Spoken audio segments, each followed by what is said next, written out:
Bonjour et bienvenue dans cette nouvelle leçon. Dans cette leçon, je vais t'expliquer comment comparer des nombres. Alors pour comparer des nombres, on utilise les signes suivants. Le signe plus petit que, le signe plus grand que, et enfin le signe égal. Alors on va réaliser un exercice pratique pour s'entraîner à comparer des nombres. Alors la première chose à regarder lorsque l'on compare des nombres, c'est de regarder le nombre de chiffres qui composent les nombres.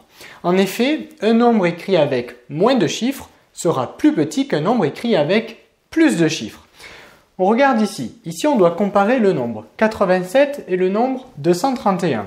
On regarde maintenant le nombre de chiffres qui composent ces nombres.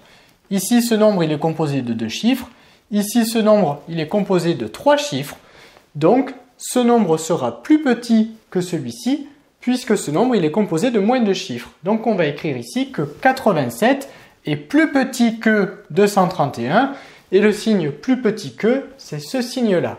Alors, il existe plusieurs moyens mémotechniques pour ne pas se tromper de sens.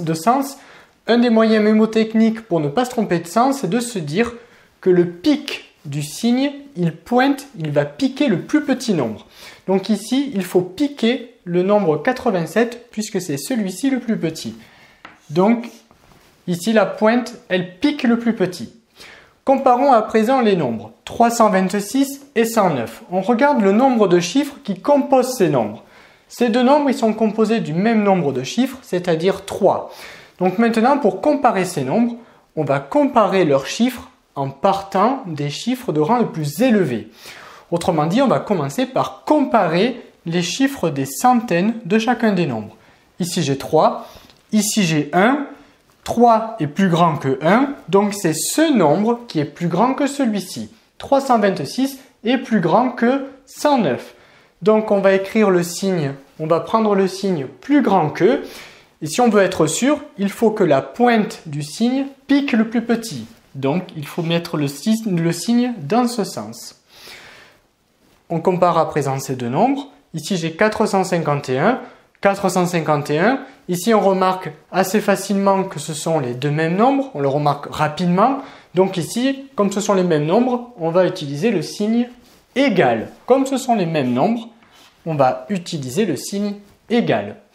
Comparons à présent 877 et 889. Ces deux nombres sont composés du même nombre de chiffres. Donc, on va maintenant comparer les chiffres de rang le plus élevé. Donc les chiffres des centaines, on les compare. 8, ce sont les mêmes.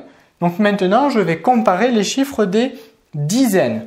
Ici j'ai 7, ici j'ai 8. 7 est plus petit que 8, donc ce nombre, 877, est plus petit que 889. Donc je ne me trompe pas de signe, je prends le signe plus petit que, la pointe doit piquer le plus petit. Enfin, on compare ici 277, 270. Les deux nombres sont composés du même nombre de chiffres, donc on compare maintenant les chiffres des centaines. 2 et 2, c'est pareil. Donc maintenant, je vais comparer les chiffres des dizaines. 7, 7, ils sont identiques. Donc maintenant, je compare les chiffres des unités. Ici, j'ai 7, ici, j'ai 0. 7 est plus grand que 0, donc ce nombre est plus grand que celui-ci. Donc je prends le signe plus grand que. Voilà comment on compare des nombres à l'aide des signes plus petit, plus grand que et égal. Cette leçon est maintenant terminée. Si tu veux accéder à l'intégralité du chapitre ou à d'autres leçons du programme de CE2, clique sur le lien en dessous de la vidéo. À très vite sur notre site Petit Savant.